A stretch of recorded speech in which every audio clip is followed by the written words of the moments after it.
예, 안녕하세요. 두 가지 암을 극복해 나가고 있는 더블치킴이라고 합니다. 오늘은 여러 가지 건강 이슈 중에서 사람이 가장 기본적으로 누려야 될 수면에 대해서 한번 알아보는 시간을 가지도록 하겠습니다. 수면을 어떻게 우리가 지켜나갈 것인가, 그리고 수면을 지키기 위해서 어떤 노력을 해야 될 것인가에 대해서 알아보는 시간을 가지도록 하겠습니다. 네, 시작하도록 하겠습니다.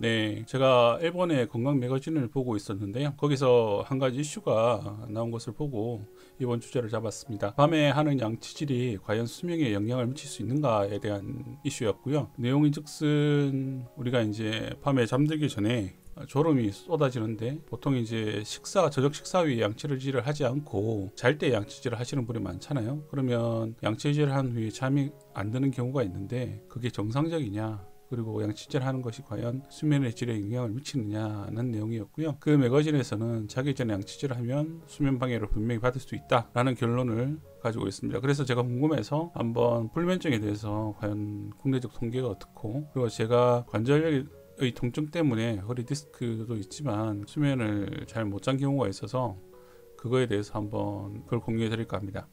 단기 불면증의 경우에는 전체 인구의 30에서 50%가 앓고 있고요. 단기 불면증이 만성화된 만성불면증 같은 경우에는 선진국에서 6% 정도, 국내에서는 성인에서 17에서 23%, 그리고 노년층은 29.2%까지 보고된 적이 있다라고 말을 하고 있습니다. 저도 그 수면 때문에 정신과까지 이제 삼성병원 가서 진료를 받아본 적이 있고요. 거기서 들은 이야기도 함께 풀어보도록 하겠습니다.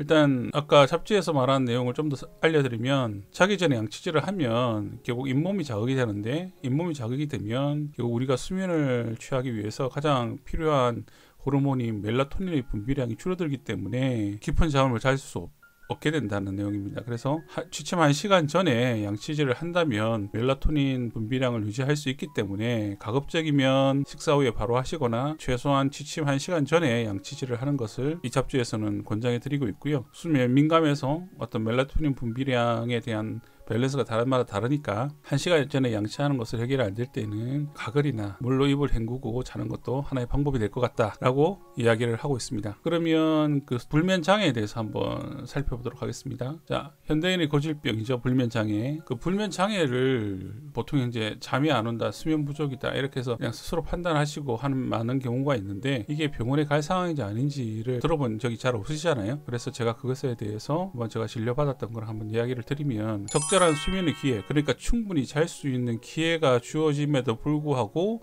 지속적으로 잠을 자지 못하는 상태, 그리고 잠을 자지 못함으로 해서 주간에 어떤 업무를 본다든지 공부를 한다든지 아니면 일상생활에 있어서 장애를 가져올 때 이걸 불면 장애라고 말을 하고 있습니다. 원인은 여러 가지가 있습니다. 단기적으로 보면 일단 새로운 직장이나 이사 등으로 인해서 생활 리듬이 바뀌는 경우가 있고요. 그리고 또 한 가지는 이제 해외여행을 갔다 왔을 때 시차 때문에 단기적으로 그 불면 장애를 가져올 수가 있습니다. 또는 이제 환경적으로 이게 소음이 항상 느끼게 되는, 온도가 높다든지 아니면 빛이 많이 들어온다든지 하는 어떤 환경적인 요인에 의해서 불면 장애를 가져오는 경우가 있고요. 이 외에 이런 환경적이고 일시적이고 자기가 컨트롤할 수 있는 게 아니라 만성적인 일단 신체 질환, 허리 디스크라든지 아니면 다리가 아프다든지 발이 아프다든지 여러 가지 관절 통증이나 두통 등의 증상에 의해서 신체 질환을 가지고 있을 때는 불면장애를 동반할 수가 있고요. 그 어떤 심리적인 상태, 이게 제일 고치기 힘든 거겠죠, 사실은.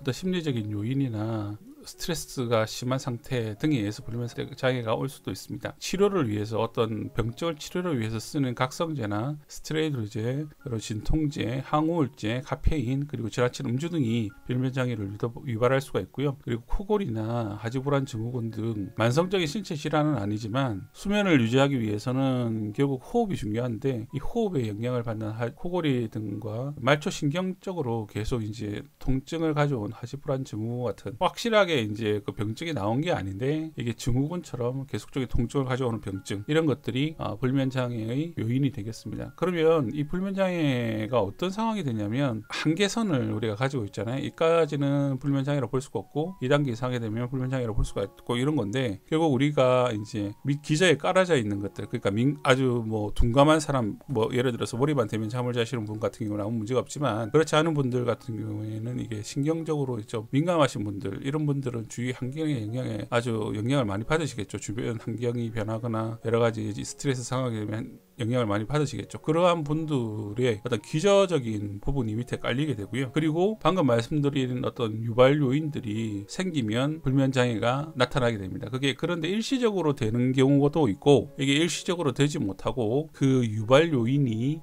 역치의 수준, 그러니까 불면장애를 일으킬 수준 이하로 낮아졌음에도 불구하고 지속적으로 발생을 하는 경우가 있습니다. 즉 단기 불면장애가 아니라 만성 불면장애로 바뀌는 거죠. 그러니까 유발 요인이 줄어들어도 불면장애가 생기는 조건이 학습화되어서 학습 조건화되는 상황으로 계속 불면장애가 남는, 만성 불면장애가 남는 상황이 고쳐야 될 대상이 되겠습니다. 불면장애를 치료하는 대상으로 판단하는 것이 적어도 3개월 이상 증상이 지속되어 있느냐, 그리고 내과적 또는 정신건강적으로 다른 어떤 질병에 의해서 생기는 상황이냐, 아니면 어떤 치료를 위한 각성제나 스테로이드제, 항우울제, 이런 치료 물질에 의해서 불면증이 나타나느냐, 그런 게 아닌 경우에 이제 불면장애에 대해서 컨트롤하고 치료를 한다는 내용입니다. 제가 말씀드리고 싶은 것은, 이제 뭐 우리가 고질적인 질환의 예외가 당연히 고쳐야 되겠지만, 그것 말고는 우리가 습관을 들이는 게 중요합니다. 수면이 가장 중요하죠. 수면을 해야 낮에 활동을 할 수 있고 또 건강한 삶을 영위할 수 있기 때문에 수면 퍼스트, 그러니까 수면을 최고의 가치로 두는 습관이 필요합니다. 그러니까 하루 일정을 만들 때 수면 시간을 먼저 꼭 루틴을 정하고, 언제 잠드는지 언제 일어나는지를 명확하게 정하고 그 일정에 맞추어서 모든 생활 습관이나 어떤 시간 계획을 잡는 것이 중요하다고 말을 하고 있고, 이걸 수면 퍼스트 습관이라고 합니다. 그럼 우리가 할 수 있는 어떤 행위들을, 여러 가지 행위들에 대한 기준이 많이 있는데, 제가 여러 가지 논문도 찾아보고, 그리고 이제 제가 치료받을 때 준 가이드도 다 보고 해서 한 10가지로 정도 추려봤습니다. 하나는 일단은 잠드는 시간하고 그 다음에 일어나는 시간을 규칙적으로 해라. 첫 번째 그겁니다. 그리고 두 번째, 세 번째가 그건데, 낮에 잠을 자지 않고 몸을 피곤하도록 해서 저녁에 잘 자도록 만들어라는 겁니다. 그래서 운동을 권하고 있고 낮잠 가급적 자지 않는 것을 권하고 있습니다. 방해하는 물질들이 여러 가지, 아까 뭐 스테로이드제나 항우울제나 여러 가지 치료 물질 외에 우리가 흔히 접하는 물질 중에서 하지 말아야 될 것들을 정의하고 있는데, 이게 4번, 5번, 6번입니다. 그래서 카페인을 가급적이면 저녁 시간에는 드시지 마라. 그리고 담배를 끊어라. 늦은 밤에 알코올이나 과도한 식사나 수분을 많이 섭취하는 것을 제한해라 라는 겁니다. 그리고 7번 같은 경우에는 잠자리 소음에 대해서 잠을 충분히 들 수 있도록 주변 소음을 없애고, 그리고 온도와 조명을 잠자는 기준에 맞도록 조절을 하라는 거고요. 그리고 8번 같은 경우에는 수면제 처방을 받으시는 분이 있으면 이걸 습관적으로 사용하지 않도록 하는 것이 중요하다. 하지만 이게 뭐 아주 지금 상황이 심각한 경우에는 수면제를 또 사용을 해야 되겠죠. 9번, 10번은 스트레스가 수면을 방해하는 가장 심리적 요소로 작용을 하기 때문에 그 스트레스를 완화하는 것을 이야기하고 있습니다. 그래서 저녁 시간에 간단한 요가라든지 가벼운 독서라든지 명상 같은 걸 권하고 있고요. 그리고 잠자리에 들었는데 여러 가지 상황으로 인해서 잠이 오지 않는다면, 잠이 오는, 평소 때 잠이 오는 책들이 다들 있으시잖아요. 그런 것들을 가볍게 읽음으로 해서 잠을 잘 수 있도록 하라는 내용입니다. 다만 잘 아시겠지만 스마트폰이나 이북을 통해서 읽는 거는 권장하지 않고요. 그런 스마트폰을 계속 보는 것은 결국은 수면을 방해하는 요소로 작용을 하기 때문에 그것보다는 책으로 된, 실제 페이퍼로 된 책을 권장해 드립니다.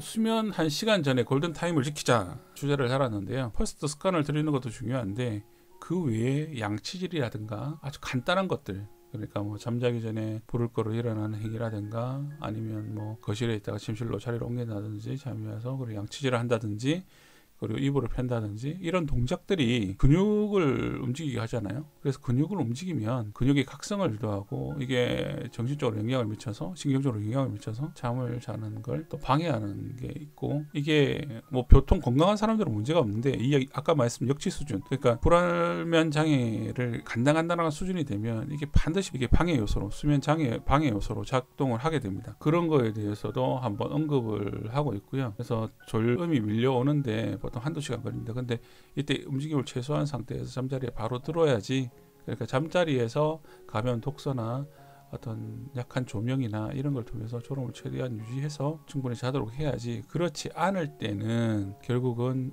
아까 말씀드린 어떤 근육의 운동이나 어떤 빛의 변화나를 통해서 불면 장애를 가져올 수 있다는 겁니다.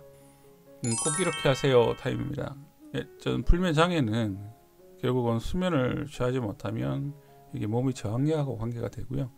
몸이 면역을 떨어뜨림과 동시에 잠을 못 자게 되면 다양한 병이 생길 수밖에 없고, 또 이것이 다시 또 잠을 못 자게 만들고, 이런 악순환의 열쇠가 되는 게 불면장애라서 이 불면장애는 꼭 해결을 하셔야 되는데요. 제가 말씀드리고 싶은 것은 일단은 일시적인 불면장애가 일어났을 때 여러 가지 앞에서 이사라든가 여러 스트레스 상황이라든가 여러 가지 상황에 의해서 일시적인 불면 장애 상황이 발생했을 때 1개월 이상 유지되지 않도록 그 불면 장애 요인을 빠른 시간 내에 제거를 하는 것을 권장해 드리고요.